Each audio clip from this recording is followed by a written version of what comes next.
और जो जेएनयू की प्रोग्रेसिव पॉलिटिक्स है उसको ध्वस्त करने का प्रयास आरएसएस, बीजेपी, एबीवीपी जैसे फोर्सेस कर रहे हैं। और ये वही फोर्सेस हैं जिनका हमारे आजादी के स्ट्रगल में जिसका कोई रोल नहीं रहा है, जो अंग्रेजों के साथ मिलकर उनकी चाटुकारिता करते हैं और जो हमारे देश के स्वतंत्रता सेनानी है उनके खिलाफ काम करते हैं। जो इस जेएनयू का कैंपस है, जो भगत सिंह, सुखदेव, राजगुरु, इनके जो विचारों पे जो ये कैंपस चलता है उनके खिलाफ ये काम करते हैं। और जो हम इनकलाब जिंदाबाद का नारा लगाते हैं, ये इनकलाब मुर्दाबाद का नारा लगाते हैं। तो इसीलिए जो ये कैंपस है जो हर उस जन आंदोलन का समर्थन करता है, जैसे अभी किसान आंदोलन हुआ जिसमें भाजपा सरकार को घुटने टेकने पड़े पूरे देश के किसानों के सामने, उसी प्रकार 2019 में यहाँ FIAC का जो मुद्दा उठा, जहाँ ये जेएनयू का कैंपस है, जब पूरे देश के लोग पढ़ने आते हैं, ये सोच समझ के आते हैं कि अगर मैंने पेपर पास कर लिया तो मुझे ये चिंता करने की जरूरत नहीं है कि मेरे माँ बाप के पास पैसा नहीं है, मेरे साथ जेएनयू खड़ा है। तो इसीलिए ऐसा जो कैंपस है जो हर गरीब और हर माइनॉरिटी और हर मार्जिनलाइज तबके के जो लोग हैं उनके साथ खड़ा है, उस कैंपस को खत्म करने की कोशिश है। उसके साथ साथ हम देखते हैं कि कुछ दिन पहले केरला स्टोरी स्क्रीन की थी, अब इन्होंने बस्तर स्टोरी लाया है। तो बस्तर स्टोरी में बोलते हैं कि जेएनयू के छात्रों पे तो गोली चला देनी चाहिए। तो ये जेएनयू के छात्र जो इनके प्रोपेगेंडा के खिलाफ खड़े होते हैं, जब जब ये इस देश को खत्म करने की कोशिश करते हैं, चाहे वो गुजरात के दंगे हो, चाहे वो मेवात के दंगे हो, चाहे वो मुजफ्फरनगर के दंगे हो, इनके हर दंगों के खिलाफ जब ये जेएनयू के छात्र खड़े होते हैं, जब हाथरस में इनका कांड करते हैं इनके नेता लोग, जब कठुआ में इनके नेता लोग कांड करते हैं और फिर भारत के झंडे को भी इस्तेमाल करके उस रेप विक्टिम के साथ भी खिलवाड़ करते हैं, तो इसीलिए जब जेएनयू के साथ उनके साथ खड़े होते हैं तब इनको मिर्ची लगती है। और उनको जो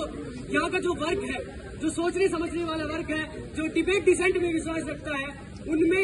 ये जो एबीवीपी आरएसएस है वो इनसे डरता है और इसीलिए वो इस कैंपस को खत्म करना चाहता है। वो चाहता है कि इस कैंपस पे सुहागा फेंक दिया जाए, इस कैंपस पे रोड रोलर फेंक दिया जाए और इस कैंपस को अंबानी अडानी को बेच दिया जाए। तो इस यूनिवर्सिटी के छात्र हैं वो हमेशा इस कैंपस के लिए खड़े रहेंगे, इस देश के लिए खड़े रहेंगे, चाहे वो इस कैंपस के अंदर का मुद्दा हो, चाहे पानी का मुद्दा हो, चाहे सेक्सुअल असॉल्ट का मुद्दा हो, चाहे